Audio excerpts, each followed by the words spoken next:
ជំរាបសួរបងប្អូនទាំងអស់គ្នានៅក្នុងវីដេអូនេះខ្ញុំនឹងលើកយកពីវិធីធ្វើបង្អែម3ប្រភេទយកមកបង្ហាញដែលក្នុងនោះគឺមានដូចជាបង្អែមគ្រាប់ទទឹមចាហួយសាបហើយជាមួយនឹងបង្អែមលតស្វិតហើយលតស្វិតនេះផងដែរគឺមានវិធីធ្វើពីរបែបគឺជាមួយនឹងម្សៅដុំហើយនិងម្សៅខាំហើយចំពោះបង្អែមដំបូងគេនេះផងដែរគឺជាការធ្វើបង្អែមគ្រាប់ទទឹមឥឡូវនេះយើងចូលមកមើលពីវិធីធ្វើដោយដំបូងនោះគឺខ្ញុំធ្វើទឹកស្ករជាមុនសិនដោយខ្ញុំប្រើស្ករសនឹងចំនួន180ក្រាមជាមួយនឹងអំបិលកន្លះស្លាបព្រាកាហ្វេហើយនិងទឹកចំនួន350មីលីលីត្រនៅពេលដែលដាក់គ្រឿងផ្សំទាំងអស់នោះចូលទៅក្នុងឆ្នាំងរួចហើយគឺយើងកូរឲ្យស្ករសនឹងរលាយអស់បន្តិចសិនចាំយកស្លឹកតើយនឹងមកដាក់ចូលបន្ទាប់មកគឺយើងត្រូវដាំរហូតដល់តែពុះនិងរំងាស់ទឹកស្ករនេះមួយសន្ទុះសិនចាំបិទភ្លើងបន្ទាប់ពីរំងាស់ទឹកស្ករបានបន្ទុះហើយឥឡូវហ្នឹងគឺយើងចាក់សាច់ខ្នុរចូលហើយច្របល់ចូលគ្នាចំពោះសាច់ខ្នុរនេះគឺបងប្អូនអាចប្រើតិចឬច្រើនក៏បានដែរតាមចំណូលចិត្តចំពោះទឹកខ្ទិះដែលដាក់នៅក្នុងបង្អែមនេះគឺខ្ញុំប្រើជាខ្ទិះដើមសុទ្ធចំនួន300មីលីលីត្រជាមួយនឹងអំបិលកន្លះស្លាបព្រាកាហ្វេហើយយើងត្រូវកូរវាចូលគ្នាបន្តិចសិនបន្ទាប់មកគឺយើងត្រូវដាំទឹកខ្ទិះនេះរហូតដល់តែពុះឬក៏បងប្អូនចង់ប្រើជាខ្ទិះស្រស់ក៏បានដែរចំណែកឯការធ្វើគ្រាប់ទទឹមវិញគឺខ្ញុំប្រើម្សៅឆានឹងចំនួន200ក្រាមជាមួយនឹងទឹកចន្លោះពី150ទៅ160មីលីលីត្រនៅពេលដែលយើងចាក់ទឹកចូលទៅក្នុងម្សៅឆាហើយគឺយើងត្រូវយកវែងនឹងច្របល់ម្សៅឆាចូលគ្នាជាមួយនឹងទឹកនឹងឲ្យសព្វហើយការធ្វើគ្រាប់ទទឹមដោយប្រើរយៈពេលខ្លីហ្នឹងគឺយើងអត់ប្រើទឹកច្រើនយកមកលាយជាមួយនឹងម្សៅទេគឺយើងប្រើទឹកតែបន្តិចប៉ុណ្ណោះដែលធ្វើឲ្យម្សៅហ្នឹងរាងកោកចឹងហើយគឺនៅពេលដែលយើងលាយម្សៅហ្នឹងគឺរាងពិបាកបន្តិចនៅពេលដែលច្របល់ម្សៅចូលគ្នាជាមួយនឹងទឹកបានសព្វហើយគឺយើងទុកមួយឡែកសិន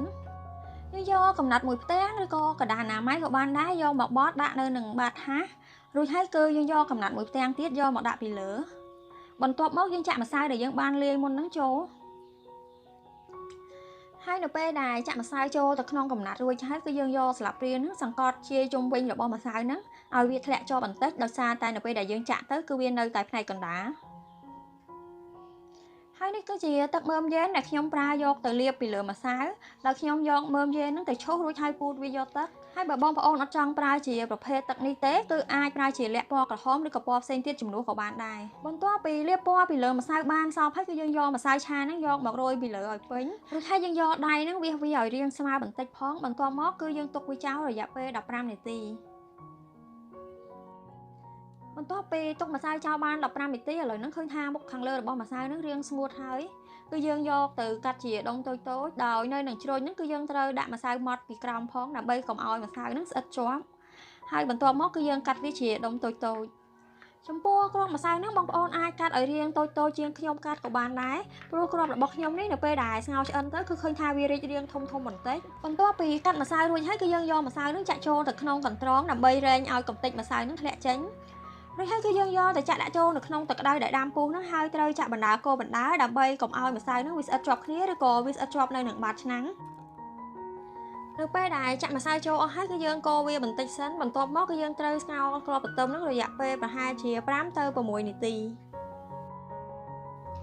នៅពេលដែលស្ងោរគ្រាប់ទទឹមបានឆ្អិនហើយគឺយើងស្រង់ឡើងយកទៅត្រាំនៅក្នុងទឹកត្រជាក់ហើយត្រាំនៅក្នុងទឹកត្រជាក់នេះរហូតទាល់តែគ្រាប់ទទឹមហ្នឹងត្រជាក់ចាំយើងស្រង់ចេញបន្ទាប់ពីគ្រាប់ទទឹមបានត្រជាក់ហើយគឺយើងស្រង់ដាក់ចូលនៅក្នុងចានហើយនៅក្នុងបង្អែមគ្រាប់ទទឹមនេះគឺខ្ញុំមានបន្ថែមជាសាច់មៀនចំពោះសាច់មៀននេះប្រសិនបើបងប្អូនអត់មានឬក៏អត់ចង់ដាក់ក៏បានដែរហើយបន្ទាប់ពីដាក់ទឹកស្ករជាមួយនឹងខ្ទិះដូងចូលរួចហើយគឺយើងច្របល់វាចូលគ្នាឲ្យសព្វចំពោះបង្អែមគ្រាប់ទទឹមហ្នឹងគឺយើងអាចញ៉ាំជាមួយនឹងលតស្វិតឬក៏ចាហួយសាបដែលវាក៏មានរសជាតិឆ្ងាញ់ដូចគ្នាហើយនៅក្នុងខែក្តៅបែបនេះប្រសិនបើយើងដាក់បន្ថែមជាមួយនឹងទឹកកកគឺរឹតតែធ្វើឲ្យបង្អែមនេះមានរសជាតិឆ្ងាញ់ថែមទៀតបន្ទាប់ពីធ្វើបង្អែមគ្រាប់ទទឹមរួចហើយឥឡូវហ្នឹងបង្អែមបន្តមកទៀតហ្នឹងគឺជាចាហួយសាបឬក៏ចាហួយកាត់ហើយនៅក្នុងអាកាសធាតុដែលក្តៅស្អុះស្អាប់បែបនេះប្រសិនបើបានបង្អែមត្រជាក់ញ៉ាំគឺពិតជាឈ្ងុយឆ្ងាញ់ហើយក៏ស្រស់ស្រាយផងដែរហើយការធ្វើបង្អែមមួយមុខនេះក៏អត់មានអីពិបាកដែរដែលដំបូងហ្នឹងគឺខ្ញុំធ្វើចាហួយជាមុនសិនដោយខ្ញុំដាក់ទឹក1លីត្រចូលទៅក្នុងឆ្នាំងរួចហើយដាក់ម្សៅចាហួយហ្នឹងគឺចំនួន1ស្លាបព្រាបាយកន្លះបន្ទាប់មកគឺកូរម្សៅចាហួយហ្នឹងឲ្យវារាងរលាយបន្តិចសិនហើយនៅពេលដែលឃើញថាម្សៅចាហួយរាងរលាយហើយដាក់ស្ករចំនួន3ស្លាបព្រាបាយជាមួយនឹងអំបិល1/4ស្លាបព្រាកាហ្វេចូលហើយកូរចូលគ្នាបន្ទាប់មកលើកយកទៅដាក់នៅលើចង្ក្រាននិងកូរនៅលើភ្លើងហ្នឹងរហូតទាល់តែទឹកចាហួយនេះពុះហើយនៅពេលដែលឃើញថាទឹកចាហួយនឹងថ្លាគឺបានន័យថាម្សៅចាហួយនឹងរលាយអស់ហើយប៉ុន្តែគឺយើងត្រូវដាំវាឲ្យពុះសិនដើម្បីឲ្យប្រកាសថាម្សៅចាហួយនឹងគឺវាអត់នៅសល់ហើយបន្ទាប់ពីពុះហើយគឺយើងលើកយកទៅចាក់ដាក់ចូលនៅក្នុងថាសឬក៏ប្រអប់បន្ទាប់មកគឺយើងទុកឲ្យវាត្រជាក់សិនទើបយកទៅដាក់នៅក្នុងទូទឹកកកនោះរហូតទាល់តែរឹង ហើយឥឡូវហ្នឹងគឺចាហួយដែលបានធ្វើមុនហ្នឹងគឺបានកករឹងហើយគឺខ្ញុំយកវាមកកាត់ជាដុំតូចៗបងប្អូនអាចកាត់ទំហំតូចឬធំក៏បានដែរតាមចំណូលចិត្តឬក៏អ្នកខ្លះទៀតហ្នឹងក៏គេសាប់ឲ្យវារាងល្អិតៗទើបគេហៅចាហួយនេះថាជាចាហួយសាប់ចំពោះការធ្វើទឹកស្ករសម្រាប់បង្អែមនេះគឺបងប្អូនអាចមើលពីខាងដើមវីដេអូហើយបើបងប្អូនគិតថាទឹកស្ករដែលខ្ញុំធ្វើហ្នឹងគឺវារាងរាវគឺបងប្អូនអាចបន្ថយទឹកបានហើយដាក់ទៅតាមចំណូលចិត្តរបស់បងប្អូនហើយនៅក្នុងបង្អែមនេះគឺខ្ញុំបានដាក់លាយទឹកស្ករជាមួយនឹងខ្ទិះដូងខ្លះៗលាយជាមួយនឹងបង្អែមតែម្ដងនៅពេលដែលញ៉ាំហ្នឹងគឺអាចបន្ថែមបន្ថយខ្ទិះដូងក៏ដូចជាទឹកស្ករតាមចំណូលចិត្តចំពោះចាហួយសាប់នេះគឺខ្ញុំប្រើទឹក1លីត្រជាមួយនឹងម្សៅចាហួយនោះ1ស្លាបព្រាបាយកន្លះហើយសាច់របស់វាហ្នឹងគឺរាងរឹងល្មមប៉ុន្តែប្រសិនបើបងប្អូនចង់ឲ្យសាច់ហ្នឹងរាងទន់បន្តិចគឺអាចបន្ថែមទឹកឲ្យលើសនឹងបន្តិចបានហើយចំណែកឯបង្អែមចុងក្រោយគេនេះគឺជាបង្អែម Lost ជាមួយនឹងវិធីធ្វើពីរបែបដែលបងប្អូនអាចជ្រើសធ្វើមួយណាក៏បានដែរតាមដែលបងប្អូនគិតថាងាយស្រួលតោះឥឡូវនេះយើងចូលមកមើលពីវិធីធ្វើដែលដំបូងនេះគឺខ្ញុំធ្វើសរសៃឡតនេះដោយការលាយម្សៅខាប់ហើយការលាយម្សៅខាប់នេះគឺយើងត្រូវការទឹកក្តៅដែលដាំពុះអញ្ចឹងហើយគឺយើងត្រូវដាក់ដាំទឹកឲ្យពុះជាមុនសិនហើយបន្ទាប់ពីទឹកបានពុះហើយគឺខ្ញុំដួសទឹកនោះប្រហែលជាមួយវែកកន្លះយកទៅដាក់នៅក្នុងចានមួយហើយបន្ទាប់មកគឺយើងដួសទឹកធម្មតានោះប្រហែលជាកន្លះវែកយកមកចាក់ចូលចំពោះការលាយម្សៅនេះគឺខ្ញុំប្រើម្សៅឆានេះចំនួន150ក្រាមហើយជាដំបូងនេះគឺខ្ញុំដួសទឹកក្តៅដែលយើងបានលាយវិញនេះចំនួន60មីលីលីត្រយកមកលាយជាមួយនឹងម្សៅនេះឲ្យបានសព្វជាមុនសិន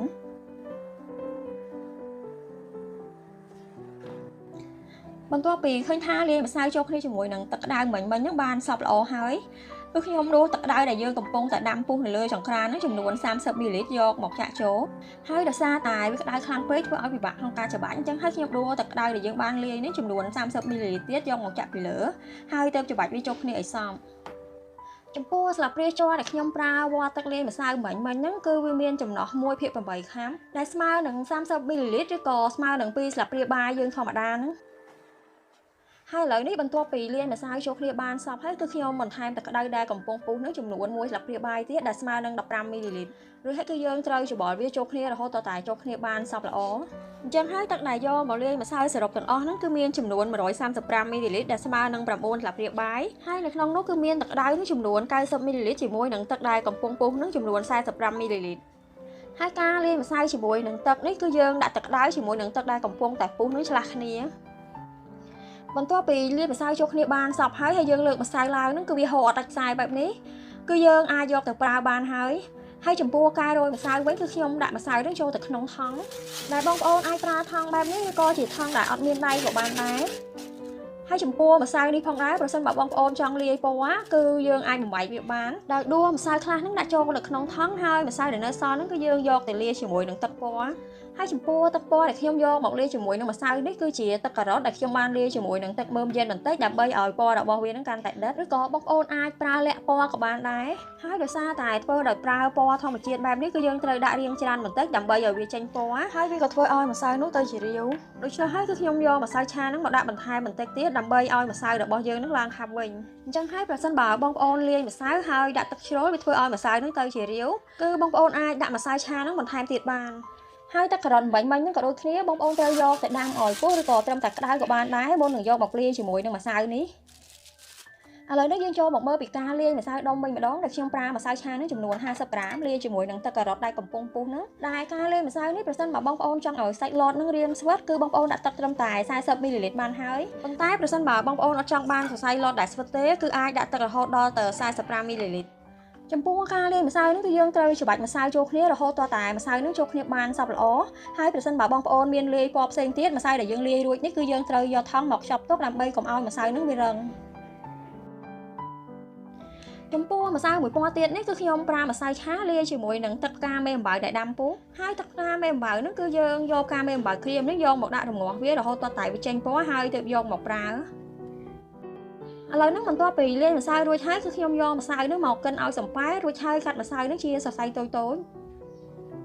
ហើយម្សៅនេះបន្ទាប់ពីកាត់ហើយគឺបងប្អូនរោយម្សៅម៉ត់ពីលើបន្តិចផងដើម្បីកុំឲ្យម្សៅនេះវាស្អិតជាប់គ្នាប បន្ទាប់ពីលាយម្សៅរួចរាល់ហើយឥឡូវហ្នឹងគឺខ្ញុំនឹងរោយម្សៅនេះចូលទៅក្នុងឆ្នាំងទឹកក្តៅដែលយើងកំពុងដាំពុះហ្នឹងហើយចំពោះថង់ម្សៅនេះគឺយើងត្រូវកាត់គូតរបស់វាហើយយើងកាត់វាឲ្យរាងធំបន្តិចទៅហើយយើងយកវាមករោយពីលើទឹកក្តៅហើយប្រសិនបើឃើញថាម្សៅនេះវាធ្លាក់មករាងធំគឺបងប្អូនអាចលើកថង់ម្សៅនេះឲ្យរាងខ្ពស់បន្តិចដើម្បីឲ្យវាធ្លាក់ចូលទៅក្នុងទឹកក្តៅហ្នឹងគឺសរសៃវាតូចល្មមបន្ទាប់ពីរោយម្សៅចូលទៅក្នុងទឹកក្តៅបានរៀងច្រើនបន្តិចហើយគឺខ្ញុំផ្អាកសិនដល់ខ្ញុំចាប់គូតថង់ដែលខ្ញុំបានកាត់មុនហ្នឹងកុំឲ្យម្សៅហ្នឹងវាហូរចេញមកទៀតហើយដោយសារតែសរសៃលតដែលយើងបង្ហូរបែបនេះគឺវាវែងខ្លាំងអញ្ចឹងហើយគឺបងប្អូនអាចយកកន្ត្រៃហ្នឹងកាត់វាឲ្យខ្លីៗបានដើម្បីកុំឲ្យនៅពេលដែលយើងញ៉ាំទៅគឺវាឆ្លាក់ហើយលតនេះបន្ទាប់ពីវាអណ្ដែតឡើងហើយគឺវាឆ្អិនហើយប៉ុន្តែដោយសារតែខ្ញុំចង់ឲ្យសរសៃលតហ្នឹងរាងទន់បន្តិចទើបខ្ញុំស្ងោរវាប្រហែលជា2ទៅ3នាទីទៀតទើបស្រង់ឡើងហើយយើងស្រង់លតនេះយកទៅត្រាំនៅក្នុងទឹកត្រជាក់ហើយទឹកត្រជាក់នោះគឺជាទឹកឆ្អិនឬក៏ជាទឹកដែលយើងអាចញ៉ាំបានបន្ទាប់ពីស្ងោរសរសៃលតនោះហើយគឺខ្ញុំយកសរសៃលតដែលយើងលាយម្សៅដុំនេះយកមកដាក់ស្ងោរម្ដងដល់ខ្ញុំស្ងោរវារម្ងាស់ប្រហែលជា2ទៅ3នាទីដូចគ្នាទើបស្រង់ឡើងបន្ទាប់ពីគ្រាប់ទទឹមក៏ដូចជាសរសៃលតហ្នឹងគឺត្រជាក់ហើយគឺខ្ញុំស្រង់យកមកដាក់នៅក្នុងចានមួយហើយដាក់លាយទឹកស្ករជាមួយនឹងខ្ទិះដូងចូលគ្នាតែម្ដងហើយចំណែកឯការធ្វើទឹកស្ករហ្នឹងគឺបងប្អូនអាចមើលពីខាងដើមវីដេអូបានហើយឥឡូវហ្នឹងវិធីនៃការធ្វើបង្អែមទាំង3នេះក៏បានរួចរាល់ដែរប្រសិនបើមានកំហុសឆ្គងត្រង់កន្លែងណាក៏សូមអធិស្ឋាន